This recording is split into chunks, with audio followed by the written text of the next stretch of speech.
Hello, this is Victor. I'm here with a new unit in depth, and this time following and keep talking about the Chaos Space Marines, and keep talking about the elites. Go step by step, and trying to talk about all the units there. So we are going to talk about the Helbrute. Helbrute, yeah, it's the dreadnought version of the Chaos Space Marines. In the past, it was used to be called dreadnought as in the Space Marines, but now it's called the Helbrute. So let's look first at the stats. It's costing 100 points, if I'm not wrong, or 105. I think they corrected to 100 points in the facts. And for 100 points, we have ballistic skill 4, weapon skill 4, strength 6, armor 12 on front, on side 10 on the rear, initiative 4, 2 attacks, and 3 hull points. It's a vehicle walker, and yeah, and the unit is composed of 1 Helbrute.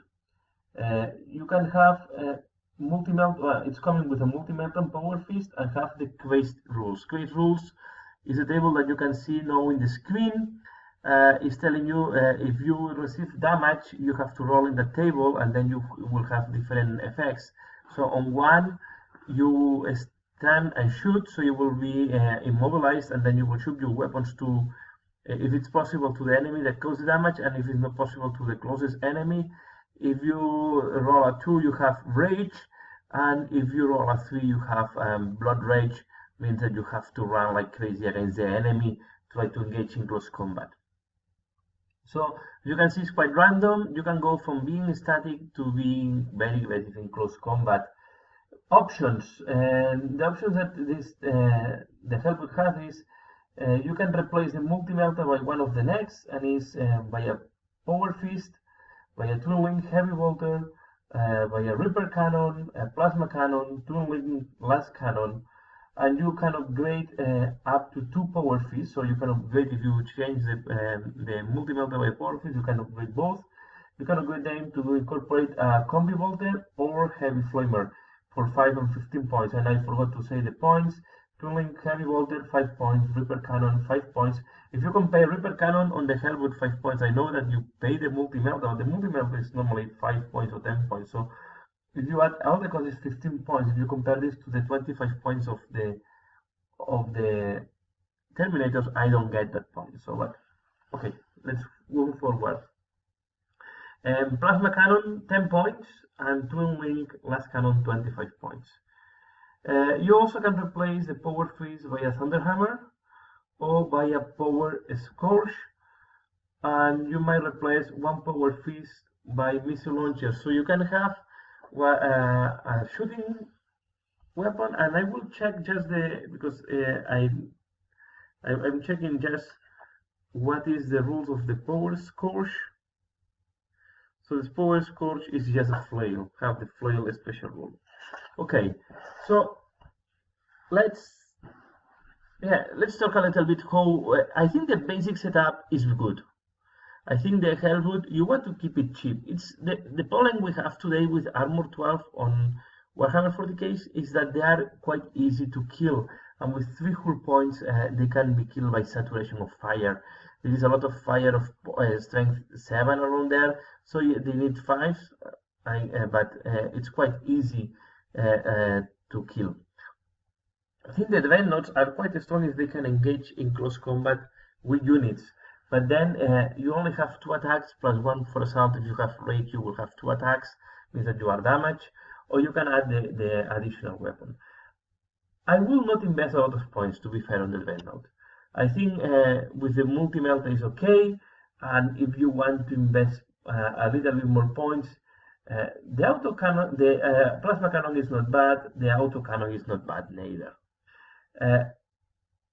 If you go with going with double power fist, it's going to be quite killy. The problem is if you get crazed and you don't have shooting weapons, you are going to be mobilized for 1 turn, and he will try to shoot anything. So yeah, it's quite weak. The flavor with the thing that goes in close combat, if you want to fight in close combat, sometimes it's worse against you because you will kill the closest miniatures, and then you will be out of range for assault. So you have to be very careful when you want to use frameworks in close combat units. And I will say, normally you want to keep the Helbrute. I like more the Helbrute that is mixed, so have a close combat capability with the power fist and have some shooting. I think all close combat is good, but there are options in the codex that can do better the job if you want to go close combat. And a shooting platform, I don't think is the way to go, because if you see of the quest, two of the options are for close combat. This two, if you roll a 2 or 3, is oriented to close combat. So yeah, it's not expensive. You can replace the power fist by 10 points. You're going to have a shooting platform that is going to cost 115 points or 110 points. So it's quite cheap, not super cheap, but we have to be careful. You have to play very well with the Helbrutes because they are easy to kill. There are formations.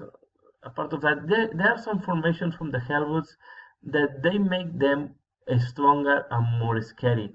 And I think if I as I want to use of the more than one Helbrute, I will definitely look to these formations that we have for the Helbrutes. I don't have it here in front. I will cover some formations in the future when I just finish the codex maybe. But so far, I think they suffer from the same. Vehicles of armor 10, 11, 12 are quite weak today in the meta we have in Warhammer 40k. They're quite easy to kill.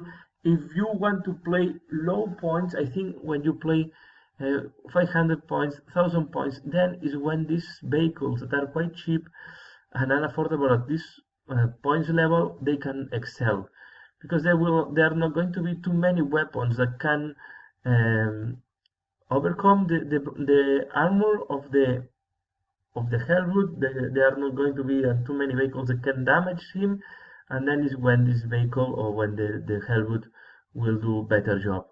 So I think he is a very good option for low points cost. When you go to high points cost, yeah, you have to protect him, maybe put it behind a vehicle, try to avoid that he's doing shoot very in the beginning, do some shooting, and don't expect too much from him. And not having drop pods to deliver him in the backyard of the enemy, it's going to make him vulnerable, because have to walk to the enemy. So yeah, I think that's all. If I have to talk about my favorite configurations again, I think the first one is going to be power fist, my multi-melta, no changes. The second one is power fist with plasma cannon. I think it's quite good. And the last one will be full close combat. I think the one with the twin wing cannon is too expensive, 25 points that you're paying for the weapon, and can happen that you cannot shoot it because you're damaged and then disgraced and wants to go into close combat. So it's investing too many points. The one with 2 power fist or 1 power fist and thunder hammer, it's quite nice. I will not spend points to upgrade the power fist with combi weapon or with heavy flammer. So that's all what I wanted to talk about. I hope you find it interesting. I hope you like. Please comment below how do you use the Helbrute.